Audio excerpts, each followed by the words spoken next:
Bismillahirrahmanirrahim. Assalamualaikum warahmatullahi wabarakatuh. Alhamdulillahirabbil alamin. Wa bihi nasta'inu ala umuri dunya waddin. Wassalatu wassalamu ala nabiyyina Muhammadin wa ala alihi wa ashabihi wa man tabi'ahu bi ihsan ila yaumiddin. Asyhadu an la ilaha illallah wahdahu la syarika lah. Wa asyhadu anna nabiyyana Muhammadan abduhu wa rasuluhu la nabiyya wa la rasulahu ba'dah. Allahumma la sahla illa ma ja'altahu sahla wa anta taj'alul hazna idza syi'ta sahla. Allahumma 'allimna ma yanfa'una wa anfa'na bima 'allamtana wa zidna 'ilman nafi'a. Allahumma amin. Alhamdulillahirabbil alamin alladzi bi ni'matihi tatimmus shalihat. Bapak Ibu jamaah salat maghrib yang semoga dirahmati dimuliakan Allah Subhanahu wa taala. Pada kesempatan malam hari ini kita bersyukur kehadirat Allah Subhanahu wa taala atas seluruh karunia limpahan rahmat, taufik, inayah, hidayah wassadat, sehingga Allah Subhanahu wa taala masih melapangkan hati kita, melapangkan waktu kita untuk talabul ilmi, untuk tafaqquh fid din, untuk memperbaiki diri dengan kalamnya para ulama, membenahi segala macam akad uqudat muamalat fasidah, memperbaiki akad-akad muamalah yang mungkin masih terjadi kekeliruan, dan menambah pengetahuan bagi yang sudah benar, sehingga keberkahan di dalam kita bermuamalah hablum minan nas ini semakin sempurna. Karena ibadah kita tidak hanya hablum minallah, tapi ibadah kita juga hablum minan nas, yaitu ibadah yang berhubungan dengan manusia, yang tidak bisa kita pungkiri, tidak bisa kita hindari bahwa kita masih hidup di dunia dan kita membutuhkan muamalah bainan nas di antara manusia. Bahkan setelah meninggal dunia kita masih membutuhkan muamalatun nas, yaitu amal-amal yang dikerjakan oleh manusia yang masih hidup dalam rangka amanah yang kita berikan. Idza mata ibnu Adam inqata amaluhu illa min thalath. Jika mati anak Adam maka akan terputus seluruh amal yang bisa dia lakukan semasa masih hidup, ya, kecuali 3 hal saja. Yang pertama, ilmun yuntafa'u bihi, ilmun yang bermanfaat, yang dia sebarluaskan, yang dia dakwahkan, yang dia turun-temurunkan kepada anak, cucu, cicit, tetangga, murid, dan juga umatnya. Yang kedua, waladun soleh yad'u lahu, anak soleh yang selalu mendoakan. Yang ketiga, shadaqatun jariyatun. Nah, pada malam hari ini Bapak Ibu yang semoga dirahmati Allah, kita akan mengkaji salah satu dari amal yang masih dikerjakan oleh manusia yang masih hidup atas nama kita, atas nama diri kita, atas nama orang yang melakukan salah satu dari 3 hal tadi, yaitu sedekah jariyah. Maka pada malam hari ini kita akan mengkaji satu ilmu yang disebut dengan wakaf. Wakaf ini masuk kategori sedekah jariyah, dan jariyahnya jariyah yang abadi dan permanen. Artinya Bapak Ibu, ini pasti statusnya di atas sedekah pada umum atau biasanya. Kenapa seperti itu? Karena di dalam wakaf ini disyaratkan dengan persyaratan yang sangat ketat sekali. Disyaratkan dengan syarat yang sangat teliti dan detail sekali, sehingga tidak semua orang bisa mewakafkan hartanya, dan tidak semua orang boleh menerima harta wakaf. Sehingga perlu kita kaji, sehingga apa sih yang dimaksud dengan wakaf, dan bagaimana Islam menghukumi wakaf, dan seperti apa wakaf yang benar dan diperbolehkan, sehingga kita tidak mendengar lagi, ya, atau sering mendengar bahwa di luar sana wakaf yang diperjualbelikan. Ada saudara kita yang menjual wakaf Bapak Ibu, dan itu tidak diperbolehkan dalam syariat. Yang kedua, mengalihfungsikan dengan maslahat yang tidak darurat, itu juga tidak diperbolehkan oleh mayoritas kalangan para ulama mengalihfungsikan. Yang ketiga adalah memindahkan, ya, tanpa maslahat yang jelas. maka ini tidak diperbolehkan oleh para ulama. Kenapa seperti itu? Mari kita kaji bersama-sama di malam hari ini. Semoga Allah Subhanahu wa taala matta'nallahu bi'ulumihi wa nafa'a bi'ulumi al-musannif rahimallahu taala fi dunyana wal ukhrana. Kita kaji yang pertama adalah disebutkan Bapak Ibu sekalian bahwa wa huwa lughatan al-habsu. Wakaf ini secara bahasa adalah habsu. Habsu artinya menahan. Menahan berarti menunjukkan bahwa tidak boleh mentasarrufkan, tidak boleh menggunakan, tidak boleh memperjualbelikan, tidak boleh menyewakan, tidak boleh menggunakan tidak sesuai dengan akad yang diakadkan di awal. Sehingga menahan ini yang dimaksud adalah menahan daripada hilangnya barang, menahan daripada hilangnya kemanfaatan. Begitu nggih Bapak Ibu. Jadi kalau misalkan ada seseorang yang mewakafkan tanah, maka tanah ini harus ditahan. Ditahan, tidak boleh dijual belikan, ditahan, tidak boleh digadaikan, ditahan, tidak boleh dijadikan sebagai barang sedekah. Tapi apakah boleh barang yang wakaf itu disewakan gitu Bapak Ibu? Disewakan itu artinya dimanfaatkan fungsinya sehingga kembali kepada nazir. Maka di sini akan ada kajian kontemporer nanti. Kemudian berikutnya secara syar'an adalah habsun malin muayyanin qabilin lin naqli yumkinul intifa'u bihi ma'a baqai 'ainihi wa qat'u tasarrufi fihi ala ayyusrafa fi jihati khairin taqarruban ila Allah taala. Kemudian secara syar'an di sini Bapak Ibu disebutkan adalah habsun, menahan mal, yaitu harta muayyanin tertentu. Jadi harta yang ditahan adalah harta tertentu. Tidak bisa semua harta Bapak Ibu. Tidak bisa semua harta itu bisa diwakafkan. Ya, disebut di sini muayyanin qabilin linaqli, yang bisa untuk dialih milikkan. Ya, di sini ada kalimat yang menerima untuk dialih milikkan. Jadi artinya dipindahkan kepemilikannya dari si pemilik harta ke si nadhir, Pak. Jadi pemilik harta kemudian mewakafkan berarti memindahkan kepemilikannya kepada Allah Subhanahu wa taala yang dalam hal ini diwakili oleh nadhir. Jadi kalau misalkan ditanya Bapak Ibu, apakah nadhir itu memiliki harta wakaf? Jawabannya tidak. Apakah nadhir itu berhak untuk mewariskan harta wakaf? Tidak. Tapi kalau ditanya apakah berhak si nadhir untuk memanfaatkan harta wakaf? Wajib jawabannya Pak. Harus dimanfaatkan sesuai dengan akad. Apakah si nadhir boleh mewariskan harta wakaf? Boleh Pak. Ketika wakaf itu berangsur pada wakaf dzurri namanya. Wakaf dzurri itu wakaf dari bapak kepada anak, dan dari anak kepada anaknya, dari anaknya kepada anaknya lagi, cucu dan cicitnya, itu namanya wakaf dzurri Pak. Meskipun ada khilaf di antara para ulama, ada yang perbolehkan, ada yang tidak. Jadi wakaf dzurri itu saya mewakafkan sebidang tanah kepada anak saya mewakafkan kepada anaknya lagi, itu namanya dzurri. Jadi hanya berputar di keluarganya sendiri. Dan harta ini, ya tanah atau rumah atau kendaraan ini tidak boleh dijual belikan. Itu ada Pak. Sebagian ulama memperbolehkan, tapi ada juga yang tidak memperbolehkan karena terbatas pada keluarga. Kemudian berikutnya ditambahkan oleh musannif rahimallahu taala yumkinul intifa. Ada kalimat mungkin ya Bapak Ibu. Mungkin di sini berarti ada sebab dari barang tersebut yang bisa digunakan. Jadi barang itu apakah boleh langsung digunakan, apakah nunggu? Jadi dua-duanya boleh Pak. Nanti ada pembahasan di bawah. Jadi mungkin bisa digunakan ini, bisa mungkin sekarang juga, bisa mungkin yang akan datang. Contoh misalkan ketika ada seseorang yang wakaf tanah untuk bangun masjid, itu kan berarti mungkin digunakan sekarang juga Pak. Misalkan tanahnya sudah datar, kemudian tinggal dibangun. Ada sesuatu, ada barang yang itu sudah diwakafkan tapi belum bisa dimanfaatkan saat itu. Contohnya apa itu Bapak Ibu sekalian? Contohnya ketika seseorang yang wakaf budak, yang wakaf pohon, ya pohon mangga, pohon durian, pohon apel dan seterusnya yang masih kecil, Pak. Itu kan berarti belum bisa dipakai itu, Pak. Belum bisa dimanfaatkan, belum bisa dipetik buahnya. Boleh apa tidak wakaf buah? Oh, boleh sekali, Pak. Wakaf pohon mangga, wakaf pohon apel. Tapi masih kecil itu boleh dimanfaatkan, belum boleh diwakafkan meskipun kemanfaatannya tidak bisa langsung dimanfaatkan.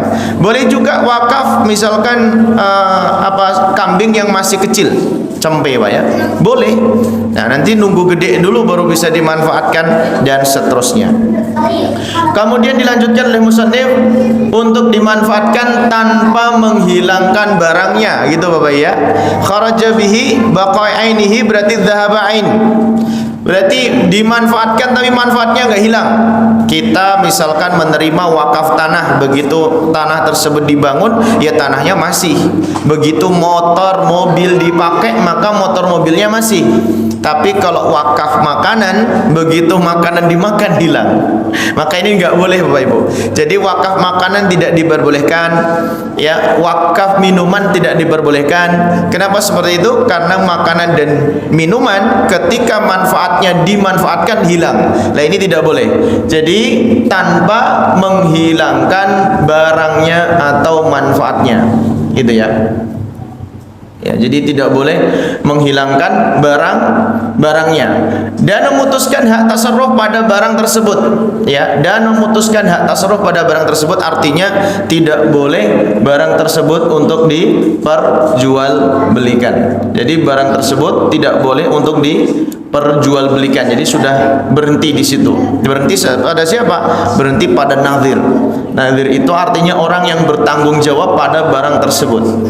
Kenapa? Karena untuk ditasarrufkan ke jalan kebaikan. Jadi wakaf ini, Bapak Ibu yang semoga dirahmati Allah, fungsinya adalah untuk jalan mendekatkan diri kepada Allah Subhanahu wa taala. Dengan poin yang ketiga tadi. Jadi poin yang ketiga tadi Bapak Ibu, idza mata ibnu Adam inqata amaluhu ila min thalath. Berarti sedekah jariyah. Berarti jariyah kan terus mengalir, Pak. Maka ada satu kisah yang nyata ini, yang saat ini mungkin tidak ada satu orang pun yang tidak mendengarkan kalimat atau tidak mendengarkan Universitas Al-Azhar, Jamiatul Azhar Al-Misra. Ini kok nggak bisa, Pak? Jamiatul Azhar Al-Misra. Jadi Jamiatul Azhar Al-Misra enggak jelas. Itu awalnya didirikan oleh 9 orang, Pak. Pertama dimulai dengan syarikah atau kerjasama beberapa anak muda. Yang anak muda ini sama-sama semangat untuk mendirikan yayasan filantropi, Pak. Yayasan filantropi yang bermuara kepada hukum wakaf. Jadi hanya dimulai 1 orang, 2 orang, 3 orang, kemudian 4 orang gitu, bertambah. Ayo siapa yang mau patungan, kita adakan, kita dirikan usaha persyarikatan yang nanti hasilnya akan kita gunakan untuk dana sosial dan pendidikan. Pak. Kemudian 2, 3, 4, 5 lanjut, Pak, ini lanjut, dapat 5, 6, 7, semakin berkembang dia, dapat terus 8, 9, akhirnya dapat 9 orang ini para pendiri, Pak, ya. Kemudian setelah itu nyari satu lagi pengennya 10 para pendiri. Setelah nyari satu lagi ternyata dikualifikasikan, diseleksi begitu ya, karena 9 orang ini memang orang-orang yang gesit, yang punya visioner tinggi. 1 orang ini nggak nemu-nemu, Pak, yang pas, yang sesuai. Siapa yang mau, kita bermusyarakah, kita bekerja sama, tapi keuntungannya tidak untuk profit kita. Keuntungannya kita gunakan untuk dana sosial dan juga untuk pendidikan. Siapa yang mau? Nah, rata-rata kan pada nggak mau, Pak. Para pengusaha pada nggak mau. Waduh, kalau nggak profit saya mundur. Akhirnya Bapak Ibu sekalian, setelah dimusyawarahkan, ketemu ide dari musyawarah anak-anak muda ini, ya sudah. Kalau tidak ketemu berarti yang satu Allah, katanya. Yang satu kita kerjasama dengan Allah. Biarkan 10 orang tetap pendiri Al-Azhar ini, tapi yang 1 orang Allah Subhanahu wa taala. Gimana maksudnya Allah, Pak?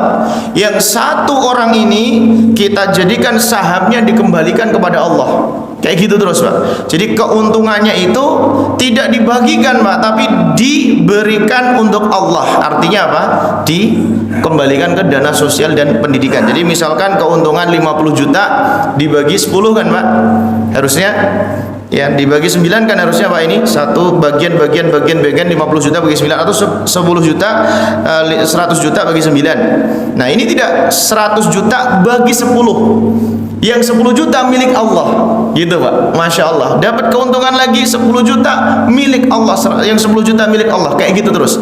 Yang milik Allah buat apa? Ya buat sosial dan pendidikan, milik kita juga untuk sosial pendidikan. Akhirnya dari situ Pak berkembang pesat sekali, dan Jamiatul Azhar merupakan jamiah yang paling pertama kali mendeklarasikan wakaf jamiah atau wakaf kampus Pak.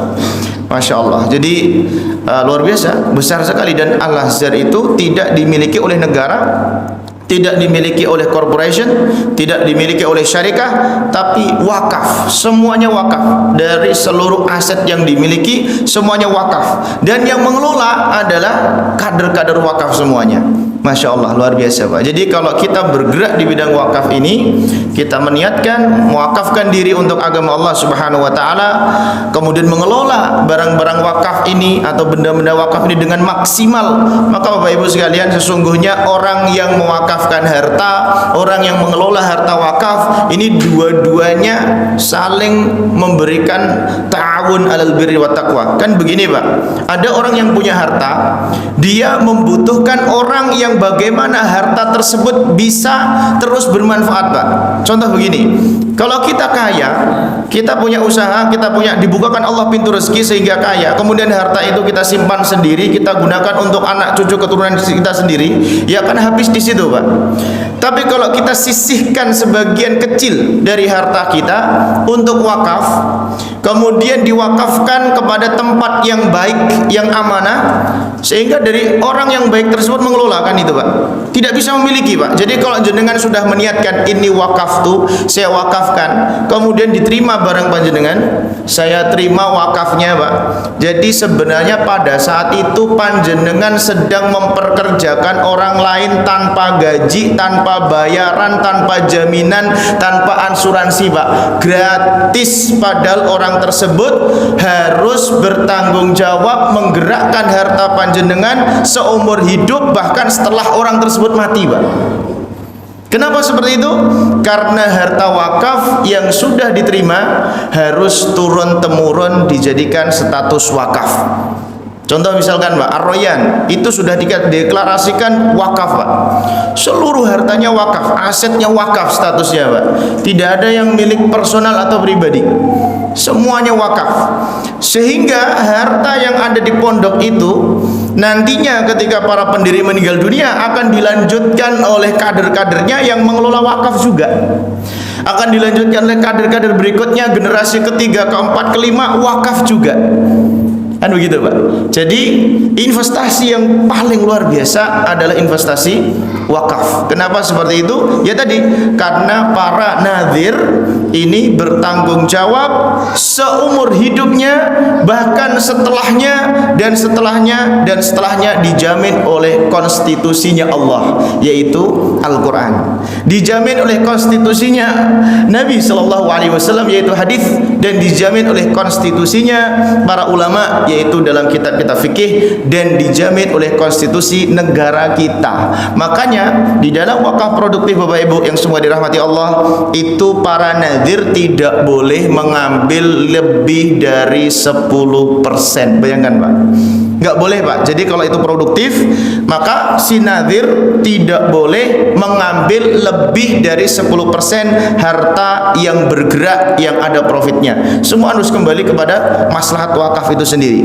Ketika lebih dari itu Pak, ada audit dari BWI itu Badan Wakaf Indonesia, selesai Pak, maka masuk pasal memperkaya diri dengan harta wakaf, penjara. Selesai Pak, denda, penjara. Jadi kan luar biasa.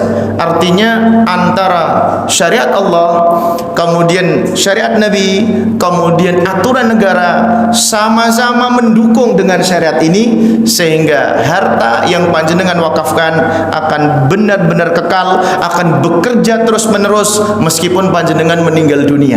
Akan bekerja terus Pak. Ketika di alam kubur, maka harta wakaf ini akan bekerja terus-menerus menyinari panjenengan terus. Ketika di padang mahsyar akan bekerja sebagai sedekah jariah. Ketika berada di persimpangan antara surga dan neraka akan berfungsi sebagai sedekah jariah, dan ketika berada di surga sekalipun harta wakaf ini juga akan berfungsi sebagai sedekah jariah. Bapak Ibu yang semoga dirahmati Allah, begitu semangat saya menyampaikan wakaf ini karena mengingat menimbang bahwasannya banyak sekali kejadian-kejadian langka dan unik Pak, yaitu menyalahgunakan, menyimpangkan dari fungsi dan tujuannya. Sehingga ketika kita sampaikan dengan cara yang benar dan panjenengan semangat untuk mewakafkan sebagian dari harta panjenengan untuk fisabilillah, yang terjadi adalah apa? Kemaslahatan dunia dan akhirat. Jadi kalau contoh gini Pak, kita memperkerjakan tukang butuh bayar, kita memperkerjakan corporation butuh jaminan, kita memperkerjakan musyarakah dengan orang lain atau dengan perusahaan yang lain butuh profit yang harus sama-sama untung. Tapi kalau kita memperkerjakan nadhir, maka tidak ada 1 rupiah pun gaji yang kita serahkan kepada nadhir tersebut. Masya Allah Pak, ini syariat yang ajib Pak, luar biasa nih. Kemudian disebutkan syarat dari wakif, siapa sih orang yang diperbolehkan untuk mewakafkan barangnya. Jadi apakah semua boleh wakaf Bapak Ibu? Tidak. Yang pertama adalah sihatul ibaratihi wa ahliyatu tabarru'. Sihatul ibarah itu adalah orang-orang yang dia bisa mengucapkan kalimat wakaf, yang dia bisa melantunkan kalimat wakaf dengan cara yang benar. Jadi saya mewakafkan harta saya untuk, nah gitu Pak, saya mewakafkan harta saya kepada, gitu Pak. Fungsinya apa nanti? Kemudian berikutnya ya, kemudian berikutnya ada ahliyatu tabarru'. Ya, ahliyatu tabarru' itu artinya harta yang diwakafkan atau orang yang mewakafkan adalah orang yang diizinkan untuk mentabarrukkan hartanya. Jadi bukan orang yang dihajar, hajar itu ditahan Pak, bukan orang yang banyak hutang atau rugi, bukan orang yang dijamin oleh negara karena gila, nggak boleh Pak itu. Tapi kalau dia sehat, dia punya bagian dari harta yang bisa diwakafkan, dia bukan termasuk orang yang ditahan hartanya karena banyak merugikan orang lain, maka boleh. Berarti semua dari kita boleh Bapak Ibu? Boleh. Nominalnya ada apa tidak Bapak? Tidak ada nominal sama sekali.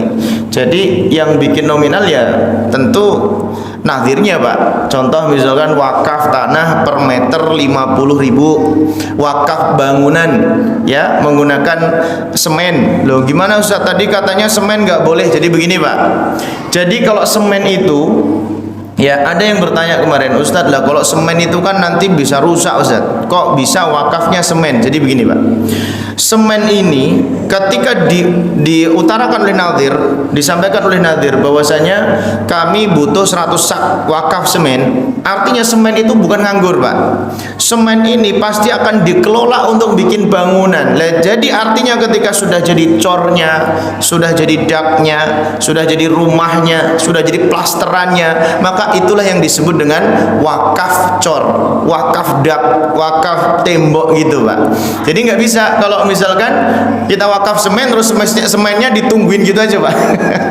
Semennya ditungguin, wakaf pasirnya ditungguin, gak gitu Pak. Jadi artinya ketika digalang danakan semen, karena semen itu yang paling memungkinkan untuk bisa diakses banyak orang.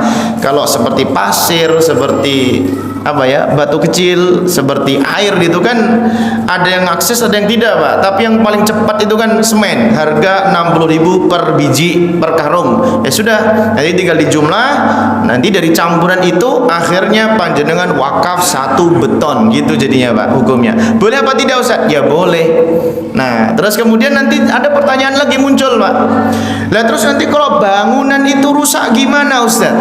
berarti wakaf kita hilang. Bukannya tadi disebutkan bahwasanya akan kekal abadi selamanya. Bapak Ibu yang semoga dirahmati Allah, ketika ada bangunan yang sudah dibangun kemudian terjadi perluasan, terjadi perobohan karena ada revitalisasi Pak ya, ada pemperbaruan, ada refresh dan seterusnya, atau misalkan roboh karena bencana, apakah amal atau sedekahnya hilang? Jawabannya tidak Bapak Ibu sekalian, tidak hilang. Jadi akan terus ada, meskipun bangunan masjidnya diganti yang baru, meskipun bangunan kelasnya diganti yang baru, tetap ada. Kenapa Bapak Ibu sekalian?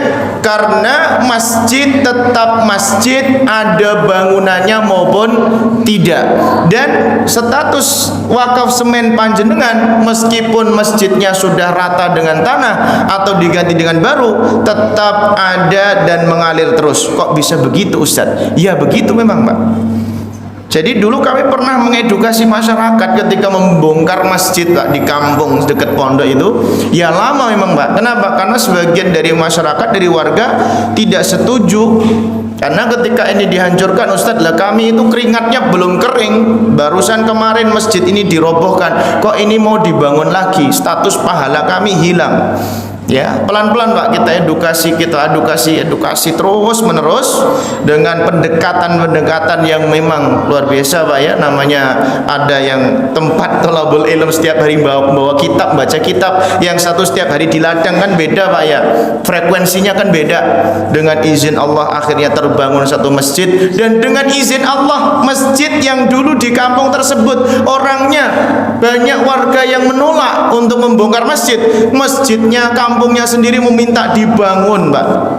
Padahal dulu warga sekitar itu yang paling banyak menolak, dibangun juga. Dan sekarang Masya Allah Bapak Ibu, warga yang mengkaji di situ karena merasa bahwa masjid ini masjid wakaf. Kemudian Ustadz pernah mengedukasi bahwasannya masjid ini harus hidup, setelah dibangun tidak boleh kosong. Masya Allah Pak. Jadi jam 1 siang, jam 2 siang, ibu-ibu itu sami kali panjenengan, ibu-ibu itu belajar ngaji Pak. Jadi kalau pagi itu gepuk batu kecil tuh Pak, kericak ya bahasa kita Pak. Kemudian siang ba'da zuhur, ibu-ibu itu dibagi 2 kelas sekarang Pak. Lebih dari 50 orang setiap hari ngaji jam 1 siang, jam 2 siang. Yang dulunya itu tidak setuju bahwa wakaf itu tidak baik, atau masjid yang dirobohkan itu hilang pahalanya. Itulah edukasi Pak. Jadi mengedukasi harus bertahap dan pelan-pelan, dan akhirnya Allah bukakan hidayah. Kemudian syarat berikutnya disebutkan oleh musannif rahimallahu taala. Syarat wakaf hukumnya jawaz dengan 3 syarat. Jadi tidak boleh asal wakaf. Ada 3 syarat. Yang pertama disebutkan oleh musannif rahimallahu taala, ayyakunal mauquf mimma yuntafa'u bihi ma'a baqai ainihi. Nah, gini Pak. Jadi barang yang diwakafkan ini harus berupa barang yang bisa dimanfaatkan tanpa menghilangkan barangnya. Tadi sudah kita bahas Pak ya.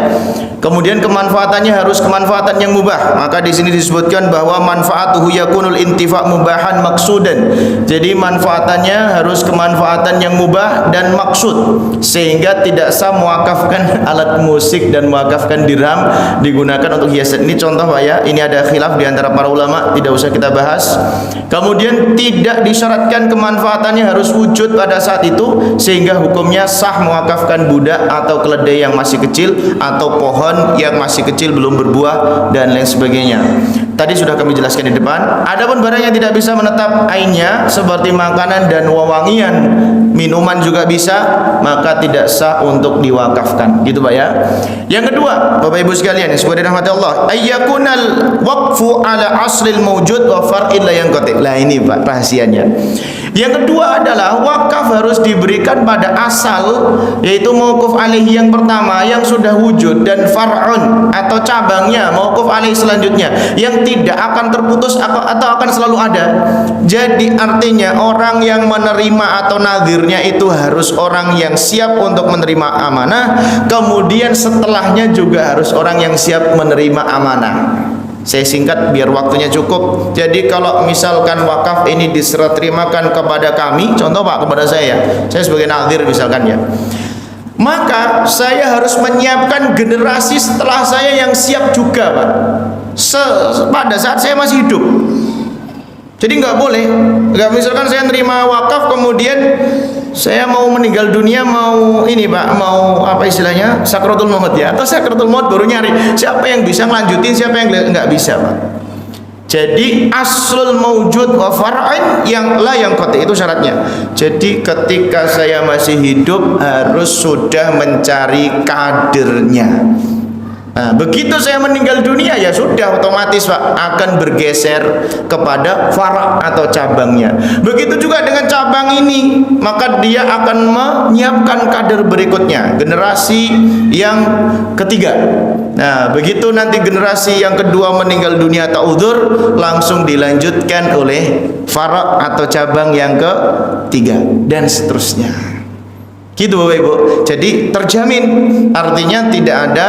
Nah, kemudian istimewanya lagi Bapak Ibu sekalian, wakaf ini sengketanya sengketa yang sifatnya final. Jadi tidak ada hukum positif atau konstitusi yang ada di negeri ini yang ketika disengketakan ya, selama kami berdiskusi dengan Kiai Ahmad Zubaidi, salah satu guru kami yang sering ke Pacitan Bapak Ibu mungkin jenengan tahu, itu tidak pernah ada bahwasanya sengketa yang ada pada wakaf itu berakhir kepada ini Pak, pada kerugian yang terjadi pada si wakif maupun terjadi pada mauquf. Yang terjadi kerugian akhirnya apa Pak? Yang terjadi kerugian akhirnya contohnya begini Pak. Ini yang terjadi di sekitar desa kami Pak. Sudah wakaf tanah ukuran 200 meter persegi Pak ya, yang digunakan untuk masjid. Ini masjid dusun Pak. Sudah diwakafkan dan diterima oleh kampung satu dusun Pak. Kami menerima wakaf ini sebagai wakaf keluarga panjenengan. Ternyata Bapak Ibu, ketika yang wakaf ini bapaknya uzur, diganti anaknya tidak terima, saya nggak mau ini kalau jadi wakaf, kalau diwakafkan untuk masjid, saya ingin menjual. Lah begitu dijual kan warga satu dusun nggak terima Pak. Loh kok bisa? Kemarin kami sudah menerima ini sebagai bentuk wakaf, kok sekarang kamu mau menjual? Ini kan terjadi fara'. Yang salah ini Pak. Yang salah di mana ini sebenarnya Pak? Yang salah sebenarnya di mana Pak? Yang salah. Yang salah kan pada anaknya, bukan pada bapaknya, bukan pada nazir. Gitu Bapak Ibu. Tidak ada salah keduanya ini Pak. Yang salah pada anaknya. Masya Allah. Dan kami diceritakan oleh seorang takmir yang beliau sharing langsung, Ustadz kami mendengarkan kabar bahwa beliau ini ternyata setelah mengikrarkan tidak jadi diwakafkan dan ingin dijual ke masjid, apa katanya Pak? Katanya beliau terserang penyakit keras dan meninggal dunia. Setelah meninggal dunia, kemudian lanjut kepada cucunya. Nah, cucunya ini belum bisa diajak petong, artinya belum bisa diajak komunikasi untuk menstatuskan tanah tersebut. Dan sampai hari ini masjid ini sudah mengantongi dana lebih dari 300 juta untuk membangun, sedangkan tanahnya masih sengketa. Bapak Ibu, terjadi. Ini kisah nyata di lingkungan kita sendiri. Berarti Bapak Ibu yang semua dirahmati Allah Subhanahu wa taala, ilmu-ilmu semacam ini memang harus terus diedukasi di masyarakat, bukan karena kita yang sudah mengerti Pak, tapi ternyata banyak di masyarakat kita yang belum paham juga bahwa tanah atau harta yang sudah diserahkan, diwakafkan dan diterima ini tidak boleh diangkat kembali. Ada yang beralasan, "Lah Ustadz kan belum ada sertifikatnya. Ustadz kan belum ada KUA, Ustadz kan belum ada BWI." Bapak Ibu, itu sebenarnya alasan teknis yang secara hukum syar'i tidak bisa diterima. Kenapa? Karena teknis ini sebenarnya melengkapi saja, bukan sebagai asas atau panduan dasar. Begitu Pak ya. Jadi rahasianya di sini Pak. Makanya kenapa wakaf itu akan bergulir sepanjang zaman dan sepanjang masa, karena nazir harus menyiapkan generasi setelahnya untuk pengelolaan amanah yang benar. Kemudian berikutnya disebutkan di sini juga kalimat contoh-contoh di sini Pak. Ini contoh yang dinamakan dengan munqati'ul awal. Contoh misalkan ada yang mengatakan saya wakafkan kepada anak saya yang akan lahir, kemudian kepada orang fakir. Lah itu kan nggak boleh Pak. Saya mewakafkan harta kepada cucu kamu yang akan lahir, kan nggak boleh Pak itu. Kenapa? Karena berarti berwakaf kepada orang yang tidak ada. ya, kemudian kepada orang fakir nggak boleh Pak. Tapi kalau saya berwakaf kepadamu dan kepada orang fakir nggak masalah. Kalau memang kamu memiliki kompetensi untuk menerima harta wakaf dan orang fakir itu juga memiliki kompetensi, kan tidak masalah Pak. Artinya nazir ini kan tidak harus nazir itu orang kaya, tidak harus nazir itu tokoh, tidak harus nazir itu kaya atau miskin, tidak pernah dipandang itu Pak. Nazir itu orang yang memang menyiapkan diri untuk bisa mengelola harta wakaf. Makanya ketika ditanya, Ustadz apa hukumnya ketika di tanah wakaf itu yang niatnya untuk masjid ada pohon pisang ada pohon pisangnya, ada pohon mangganya, ada duriannya. Ini untuk siapa Pak? Itu untuk pemiliknya atau untuk tetangga Pak? Siapa kira-kira Pak? Jawabannya adalah untuk nazir. Lah nazir ini terserah mau dimanfaatkan untuk apa. Kalau dimakan gimana Ustaz? Ya silahkan. Nazir boleh memanfaatkan buah-buahan yang tumbuh di situ sebagai bentuk pertanggungjawaban bahwa buah tersebut memang ada sebelumnya. Tapi mohon maaf Bapak Ibu, kalau nazir itu menanam sendiri, contoh misalkan masjidnya masih kosong, tanahnya masih kosong Pak ya, kemudian karena belum dibangun masjid, nazirnya datang nanam pisang. Misalkan pembangunan masjid masih Januari 2027, buah nggak Pak ini pisangnya Pak ini? Kayaknya udah panen Pak ya. Kan lumayan nih Pak ya, singkong Pak ya, pisang singkong ditanamin sama dia. Nah ini nggak boleh Pak. Yang seperti ini nggak boleh. Kalau kemanfaatannya memang dimanfaatkan untuk nazir dengan mengambil keuntungan dari situ, maka tidak boleh ketika wakafnya masjid. Tapi kalau misalkan sudah ada di situ dan kemudian dimanfaatkan kemanfaatannya untuk nazir dan siapa saja, maka itu diperbolehkan. Nah kadang yang seperti ini perlu komunikasi Pak. Tapi Ustadz kalau misalkan nazir si wakifnya atau orang yang mewakafnya bilang gini, sudah nggak apa-apa Pak, jenengan kan nazir terus bangunnya masjid masih setengah tahun lagi, nggak apa-apa Pak, dimanfaatkan saja. Lah ini berarti panjenengan akad di atas akad itu diperbolehkan Pak. Jadi akad di atas akad artinya apa? Tanahnya tetap wakaf, ada kemudian kesepakatan bahwasanya boleh dimanfaatkan oleh siapa saja selama tidak dijual belikan. Itu tidak masalah Pak. Jadi dimanfaatkan dulu untuk ditanami, dimanfaatkan dulu untuk diairi dan seterusnya, itu tidak ada masalah selama tidak merusak atau tidak menghilangkan kemanfaatan tanah tersebut. Kemudian yang ketiga syaratnya, wakaf tidak dilakukan pada sesuatu yang diharamkan. Nah ini jelas Pak ya.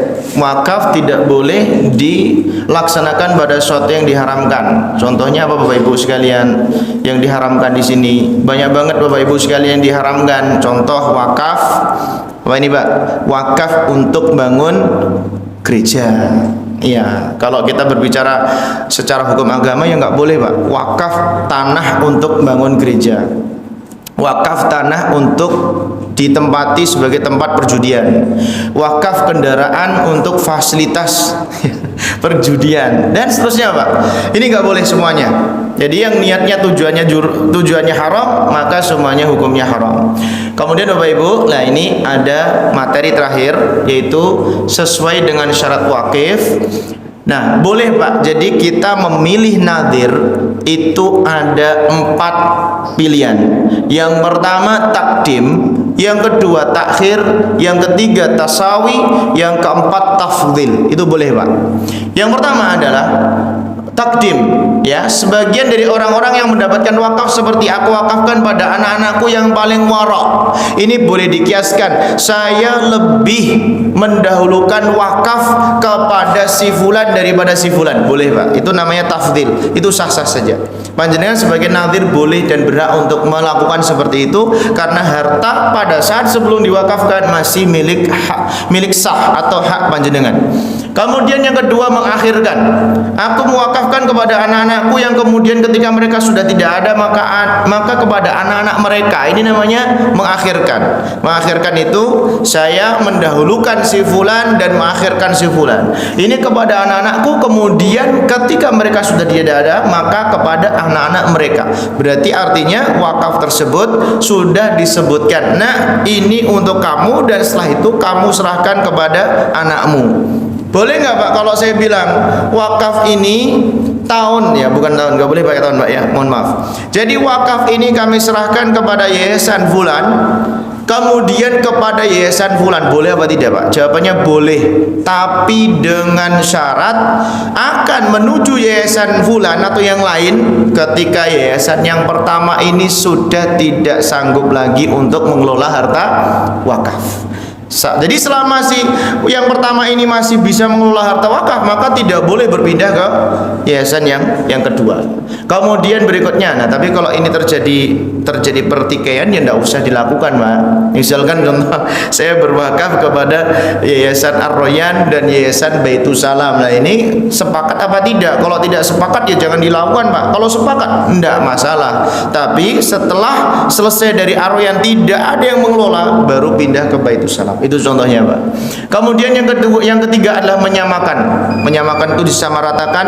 Jadi boleh memilih di antara salah satu dari keduanya. Yang ketiga mengunggulkan di antara dari keduanya. Jadi bisa atas nama anak, bisa atas nama yayasan, bisa atas nama perorangan, bisa atas nama corporation atau syarikat.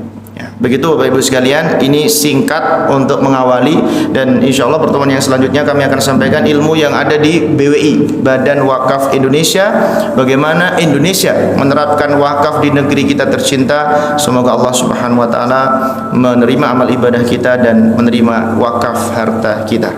Amin. Monggo Bapak Ibu jika ada pertanyaan kami persilakan. Monggo Pak ini. Terima kasih Ustaz. Ya. Tadi disampaikan misal kita membangun masjid dan mencoba keramik atau apa, kemudian karena suatu kebutuhan, kemudian masjid itu melakukan pelebaran dan sebagainya, maka apa saja gitu ya, itu tetap tidak hilang ya, terus. Tadi disampaikan juga untuk menyampaikan itu untuk waktu, mungkin ini yang pas itu apa Ustaz? Gitu.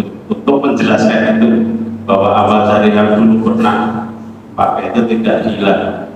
Kemudian yang kedua, ada beberapa pesantren memang inginnya itu tetap berlanjut, tetapi ada juga banyak pesantren yang mangkrak, tidak ada aktivitas sama sekali di bangun syariah apa itu juga ada di online SMP gitu. Nah seperti itu, apakah yang memberi wakaf juga walaupun itu tidak beroperasi ya? Apakah juga mendapatkan amal syariah itu? Terus yang ketiga, apakah seseorang yang berwakaf itu bisa mengajukan syarat? Misalnya seperti ini, saya mau wakaf ini untuk masjid musola, tapi amal sehari-hari di masjid ini harus seperti nanti.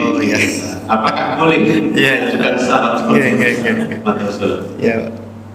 Bismillahirrahmanirrahim. Yang pertama terkait dengan dalil. Kalau dulu sebenarnya dalilnya ada di dalil hadis tersebut Pak. Idza inqata'a amaluhu, idza mata ibnu adam inqata'a amaluhu ila min thalathan shadaqah jariyah Pak.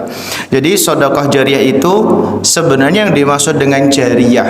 Kalimat jariyah itu adalah manfaat yang ada keberlangsungan manfaatnya. Kemudian manfaat yang ada keberlangsungan manfaatnya itu dijelaskan oleh para ulama. Yang dimaksud keberlangsungan manfaatnya itu adalah penerus kemanfaatan dari yang sebelumnya telah ada. Jadi begitu Pak. Jadi artinya selama masjid tersebut masih ada, meskipun wujud masjidnya itu sudah berubah, maka dari bangunan lama tetap akan mendapatkan pahala dengan bangunan yang baru. Jadi yang dimaksud jariyah itu adalah fungsi masjid pada umumnya. Ya, terus kalau misalkan di situ ada barang-barangnya, ya sama ikut di situ, masuk di bagian dari jariyah itu Pak. Terus kalau misalkan dimaknai bahwasannya loh kan keramiknya kan sudah hancur gitu kan Pak. Keramiknya kan sudah hancur berarti kan sudah tidak bisa termanfaatkan. Itu kan secara zahir Pak. Zahir itu artinya yang nampak, tapi kan secara kasat mata itu kan masih jalan. Kenapa seperti itu? Karena kita hanya diminta oleh Allah menghukumi sesuatu yang zahir dari sesuatu yang maknawi. Gini maksudnya Pak, yang zahir kan sudah kita lakukan, kita hukumi bahwa ini sebuah wakaf. Kemudian ini rusak, tapi kan maknawinya jalan Pak.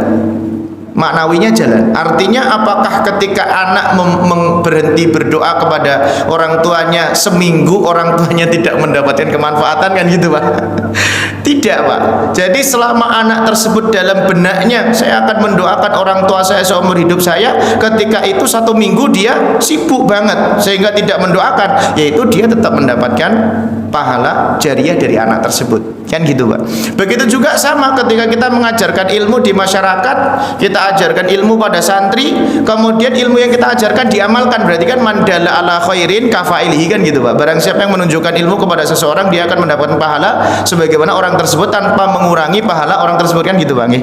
Tapi apakah kemudian ketika ilmu itu tidak diamalkan kemudian kita berhenti dapat pahala? Tidak Pak. Jadi begitu ilmu tersebut dimanfaatkan atau tidak dimanfaatkan, selama orang tersebut sudah mendapatkan ilmu kebermanfaatan dan bahkan punya niat, insya Allah kok kemarin saya dapat ilmu puasa Tasu'a dan Asyura itu pahalanya kok bisa menghapus dosa, kemudian puasa Arafah itu kok bisa menghapus dosa.